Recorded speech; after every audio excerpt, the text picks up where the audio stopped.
ورحمة الله وبركاته. وعليكم السلام ورحمة الله. إن الحمد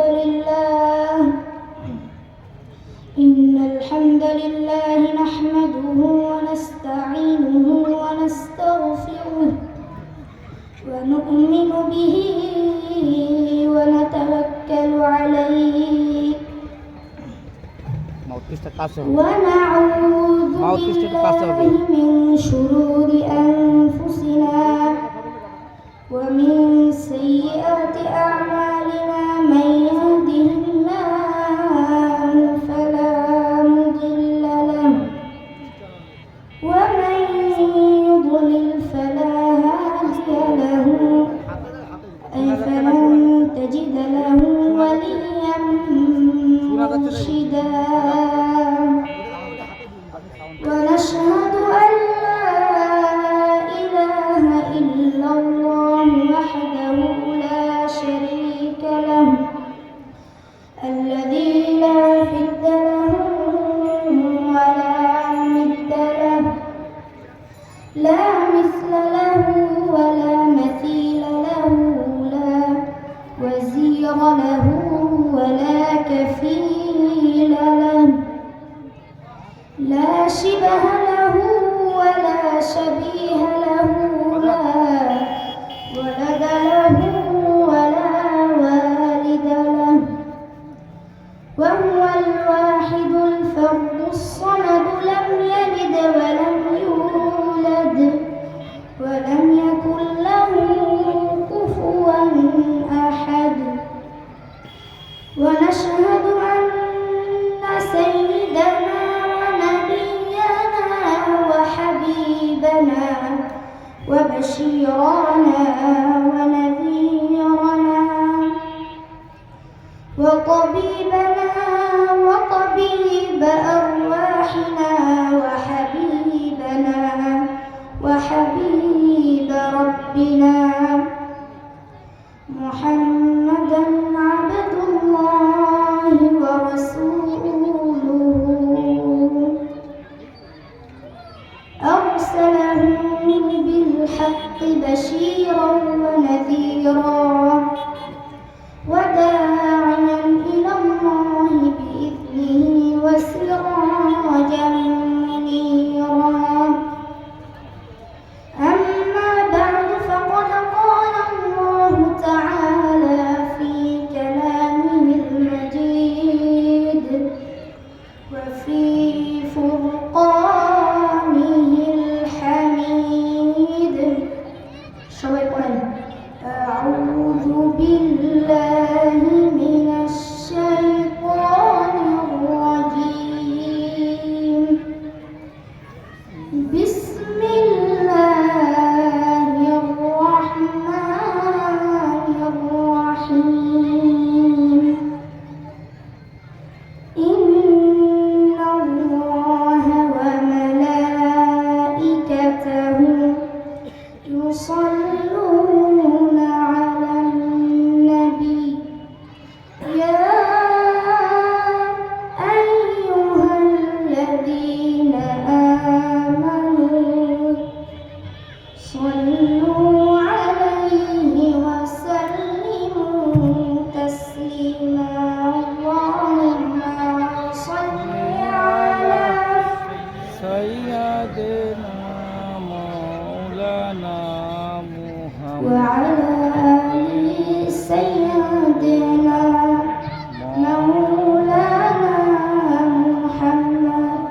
চন্দ্র সূর্য গ্রহ তারা ডেকে বলে আজ আমাদের খুশির দিন।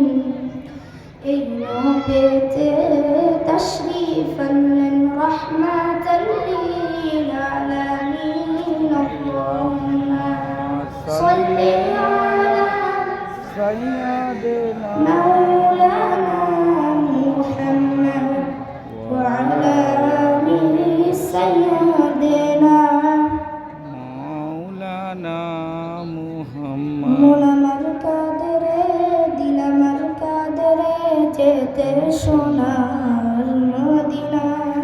সবাই পড়ে মন আমার কাঁদে রে দিল আমার কাঁদে রে যেতে সোনার মদিনায় ওই মদিনার পথের ধুলি ওই মদিনার পথের ধুলি জোড়াই মনোবেদনা আল্লাহুম্মা সাল্লি আলা সাইয়্যিদিনা মাওলানা মুহাম্মদ ওয়ালা আলি সাইয়্যিদিনা مولانا محمد لا إله إلا الله جل لا إله إلا الله লা لا إله إلا الله جل لا إله إلا الله আল্লাহ নামের জিকির করবে যারা আল্লাহর কাছে প্রিয় তারা আল্লাহর কাছে প্রিয় যারা জান্নাতে প্রবেশ করবে তারা জোরে লা ইলাহা ইল্লাল্লাহ লা ইলাহা ইল্লাল্লাহ লা ইলাহা ইল্লাল্লাহু মুহাম্মাদুর রাসূলুল্লাহ সাল্লাল্লাহু আলাইহি ওয়াসাল্লাম। এজন্য ছোটবেলা থেকেই কোরআনটা শিখান, মক্তবে পাঠান, ভদ্র বানান, ইসলাম শিখান। এই ছেলেগুলো তাহলে দেশপ্রেমিক হবে, আল্লাহওয়ালা হবে, ঠিক এরা মুফাসসিরা কোরআন হবে, ঠিক এরা খতিব উবাইদুল হকের মতো খতিব হবে, ঠিক আল্লামা আহমদ শফির মতো জগৎ বিখ্যাত আলেম হবে। ঠিক আর যদি এগুলো না শেখায় এগুলো হবে ডাকাত, এগুলো হবে টেন্ডারবাজ, এগুলো হবে চাঁদাবাজ। ধর্ষণে সেঞ্চুরি করতে দ্বিধা করবে না। ঠিক আপনি যেমন শিখাবেন তেমন। এজন্য আমরা ছোটদেরকে যেন ইসলাম শিখাই, আমরা ছোটবেলা থেকেই যেন ইসলাম শিখাই, আল্লাহর ভয় শিখাই। ওদেরকে বুঝাবো যে তুমি অন্যের কাছ থেকে না বলে কিছু নিয়ে আনলে সেটা চুরি, কারো মনে কষ্ট দিলে এটার জন্য আল্লাহ তোমাকে ধরবে। তুমি মিথ্যা বললে আল্লাহ তোমাকে ছাড়বে না। তুমি অন্যায় করলে এই পৃথিবীতে পুলিশের চোখ, র্যাবের চোখ, ডিবির চোখ, এনএসআই এর চোখ, সবার চোখ ফাঁকি দিতে পারলেও তুমি আল্লাহর চোখ ফাঁকি দিতে পারবে না। ঠিক আপনি ছোট বাচ্চাদেরকে শেখাবেন যে বাবা, যখন তুমি কোনো কাজ করো কেউ দেখে না, দেখে কে? ছোট বাচ্চারা স্কুলে যে কলম নিয়ে আসে ব্যাগে করে, আসে না? বই নিয়ে আসে, আর একজনের টিফিন বক্স নিয়ে আসে। আপনি ওকে বুঝাবেন যে তুমি যেটা করেছো সেটাকে চুরি বলে। কথা বলেন আপনারা? কি বলে? ছোটবেলা থেকে আসল শিক্ষাটা না দেওয়ার কারণে এরা হয়েছে টেন্ডারবাজ, এরা হয়েছে চাঁদাবাজ, মানুষের টাকা লুট করে, দেশের টাকা চুরি করে। আছে না নাই? বাংলাদেশ থেকে হাজার হাজার কোটি কোটি টাকা লুট করে অন্যান্য দেশে, বিভিন্ন জায়গায় পালিয়ে আছে। আছে না নাই? ওদের বিচার এই বাংলার জমিনেই হবে। এই বাংলার জনগণ তাদের বিচার করবে, এই বাংলার মাটিতেই তাদের বিচার হবে। চিল্লা এখন ঠিক কিনা? এর কারণ ছোটবেলা থেকে আসল শিক্ষাটা পায় না। কাঁচা না নোয়ালে বাস, পাকলে করে ফাস্টার আপনি ছোটবেলা থেকে ইসলাম শিখিয়ে দেন। ইসলাম বলে তোমার বাচ্চা জন্মগ্রহণ করেছে, নবজাতক শিশু, নিউ বর্ন বেবি, ওর আমল নাম এখনো শুরু হয় না, 10 বছর পরে শুরু হবে। কিন্তু 10 বছর আগে জন্মানোর সাথে সাথে কানের সামনে আজান দিয়ে ইসলামটা তুমি তুলে ধরো, ঠিক কি না? এজন্য ছোট বাচ্চাদেরকে ইসলাম শিখাতে হবে। ওদের হৃদয়টা কোমল, এখন যা শিখাবেন ওইটাই ওর মনের মধ্যে গেঁথে যায়। কথা বলেন? এখন যদি আপনি কোরআন শিখান, শিখবে কোরআন। আর যদি গান শিখান, শিখবে গান। বাবার মুখে প্রথম যেদিন শুনেছিলাম গান, সেদিন থেকে গানি জীবন, গানি আমার প্রাণ। এই নাউজুবিল্লাহ বলবেন না? নাউজুবিল্লাহ। এর মানে ছেলে বাবার কাছ থেকে শুধু গানই শুনেছে, কোরআন শুনে নাই। কথা বলেন? আর যদি কোরআন শুনতে বলতো, বাবার মুখে প্রথম যেদিন শুনেছি কোরআন, সেদিন থেকে কোরআনই জীবন, কোরআনই আমার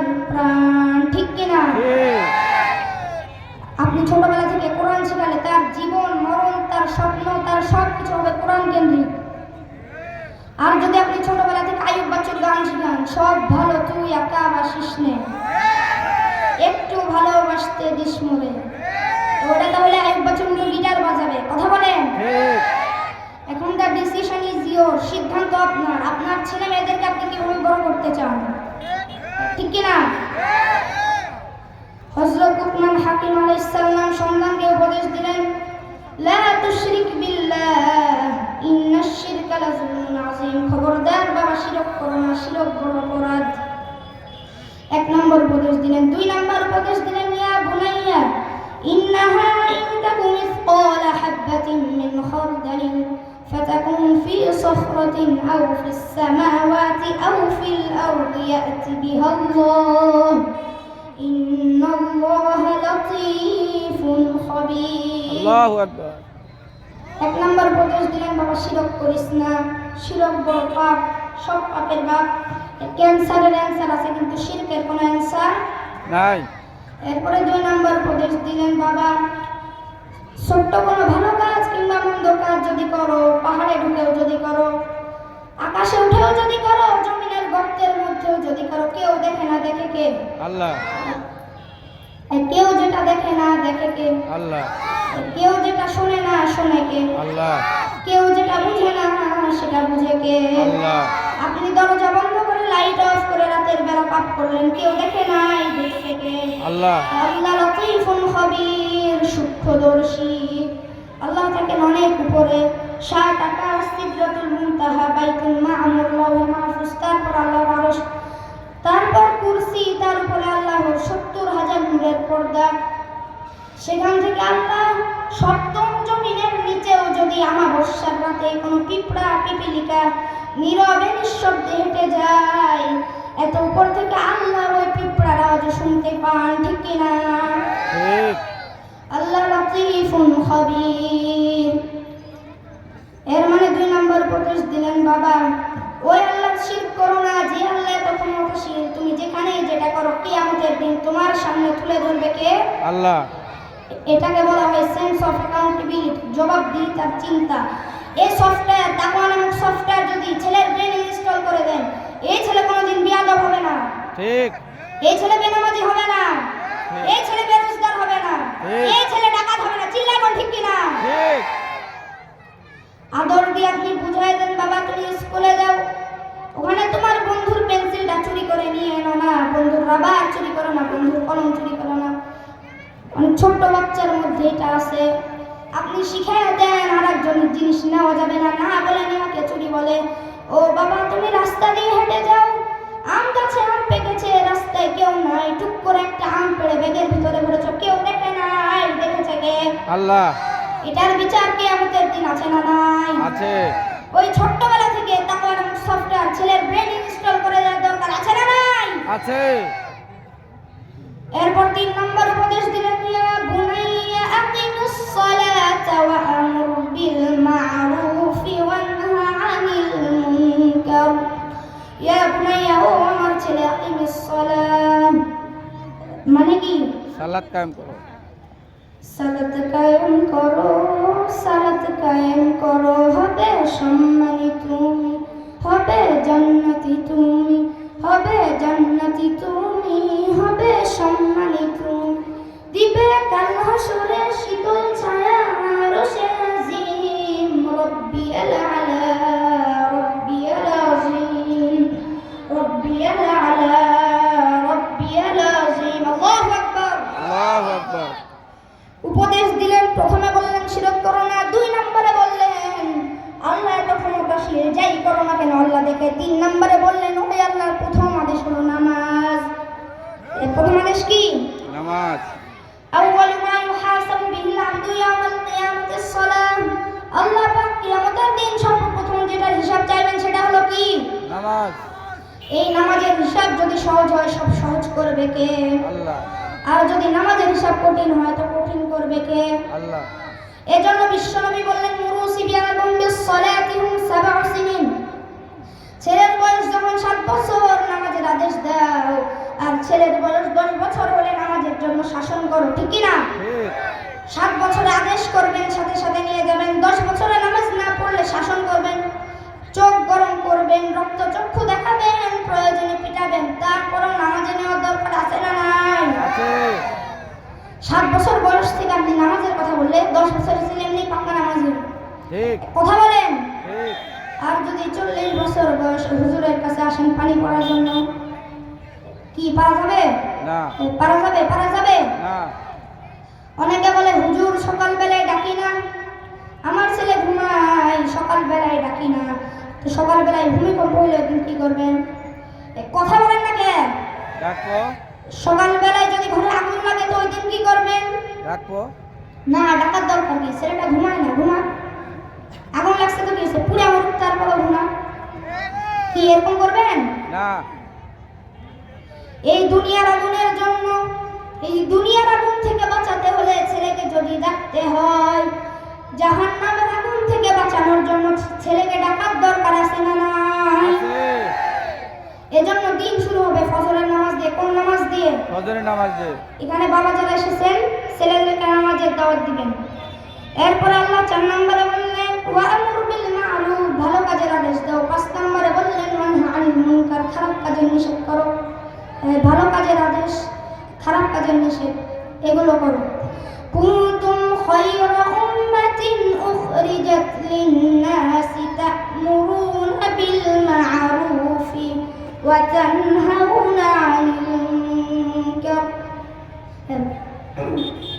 সৎ কাজের আদেশ দাও, অসৎ কাজের নিষেধ করো। এখন থেকে এগুলো শিখাবেন বাচ্চাদেরকে, এখন থেকে এগুলো শিখে বড় হতে হবে। আপনি একা নামাজ পড়লে হবে না, আশেপাশের বন্ধু বান্ধবদেরকে মসজিদে নিয়ে যাওয়ার দরকার আছে না নাই?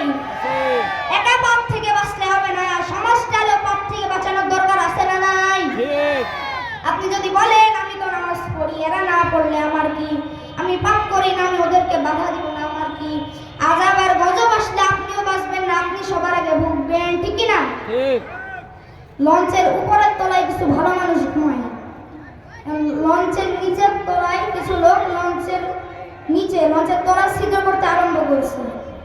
আচ্ছা আপনারা বলেন তো, যদি কেউ লঞ্চের তলা ছিদ্র করে তাহলে কি হয়? পানি উঠবে পানি ঢুকে, লঞ্চ ডুবে যায়।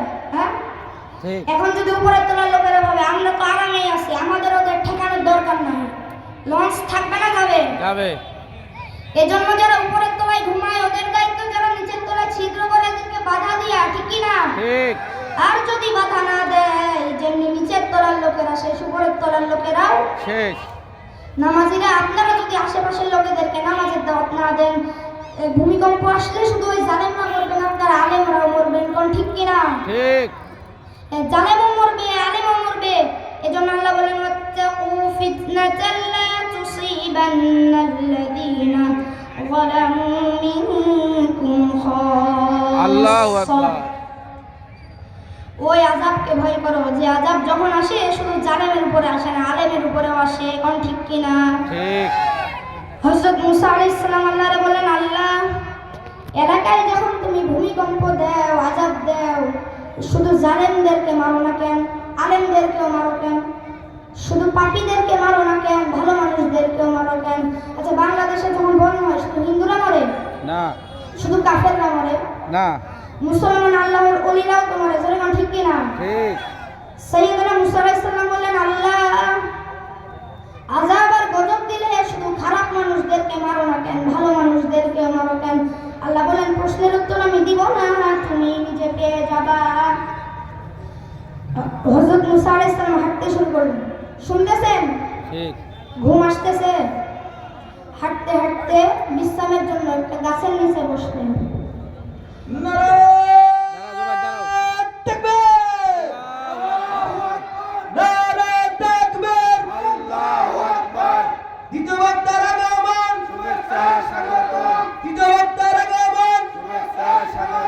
হরিণাকুণ্ডবাসীর পক্ষ থেকে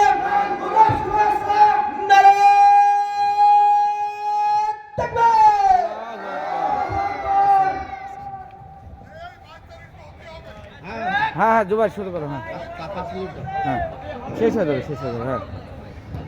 হযরত মুসা আলাইহিস সালাম আল্লাহকে বললেন আল্লাহ, আযাব আর গজব দিলে শুধু খারাপ মানুষদেরকে মারো না কেন, ভালো মানুষদেরকে মারো কেন? শুনতেছেন? আল্লাহ বললেন প্রশ্নের উত্তর আমি দিব না, তুমি নিজে পেয়ে যাবে। হযরত মুসা আলাইহিস সালাম হাঁটতে শুরু করলেন, হাঁটতে হাঁটতে বিশ্রামের জন্য একটা বড় গাছের নিচে বসলেন, বসে ঘুমায় গেলেন। ওই গাছ গাছের নিচে ছিল 20 পিঁপড়ার বাসা। আর কয়েকটা পিঁপড়া এসে মুসা নবীর পায়ে কামড়াতে শুরু করেছেন। 20 পিঁপড়ার কামড়ানোর চোটে নবী মুসা আর ঘুমাতে পারেন, উঠে গেছে ব্যথা। এই নবীর মেজাজ কি গরম নাকি নরম? গরম। মেজাজের চোটে ঘুম থেকে উঠে পা দিয়ে পিষে পিষে পুরা বাসাটাকে নাস্তানাবুদ করে দিলেন।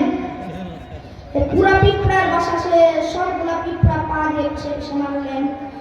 আল্লাহ ডেকে বলে, ও মুসা, কামড় দিছিল কয়টা পিঁপড়া? 3টা। সব তীরে মারলা কেন? সবগুলারে শেষ করলা কেন? আল্লাহ ডেকে বলে, মুসা, আযাব আর গজব যখন আমি দেই বেছে বেছে দিতে পারি না, দিলে একসাথে সবাইরে দেই, ঠিক কি না? ঠিক। এই জন্য নামাজ একা পড়লে হবে না, সবাইরে নামাজের দাওয়াত দেওয়ার দরকার আছে না নাই? আছে। এরপরে আল্লাহ বললেন, ওয়ালা তুসাইল খাদ্দাকা লিন্নাস, মানুষ থেকে মুখ ফিরিয়ে নিও না। এবার ছেলেরা সামাজিক ভাবে উপদেশ দিচ্ছেন। সাইয়েদনা লুকমান হাকিম মানুষ তো, ছেলেরা বলেন অসামাজিক হবে না।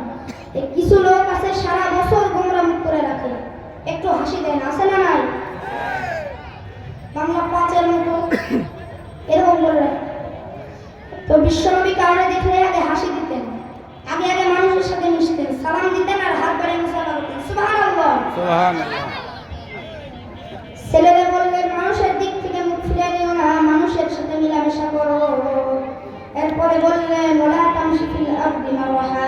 7 নম্বরে বললেন, অহংকার করো না, অহংকার করে তুমি কিচ্ছু করতে পারবা না। অহংকার পতনের মূল। এক একটা অনেক লম্বা আলোচনা, আমি শেষ করে দিচ্ছি। ছিলই না, এ ওঠার পরে সব শেষে আল্লাহ বললেন, ওয়াকসিদ ফি মাশিকা ওয়াগহুদ মিন সাওতিক ইন্না আনকারাল আসওয়াতি লাসাউতুল হামির। ওয়াকসিদ ফি মাশিকা, হাঁটার সময় ভদ্র হয়ে চলো। আজকের যুবক ছেলেরা 5টা 7টা একসাথে রাস্তায় বের হলে আর কাউরে চোখে পড়ে না, রক্ত গরম মনে করে ওর বাবার রাস্তা। এরকম বিয়াদব ডাকাত আছে না নাই? আছে।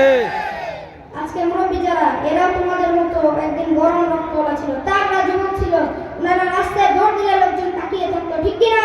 ঠিক। এজন্য ছেলেরা বললেন, অহংকার করো না।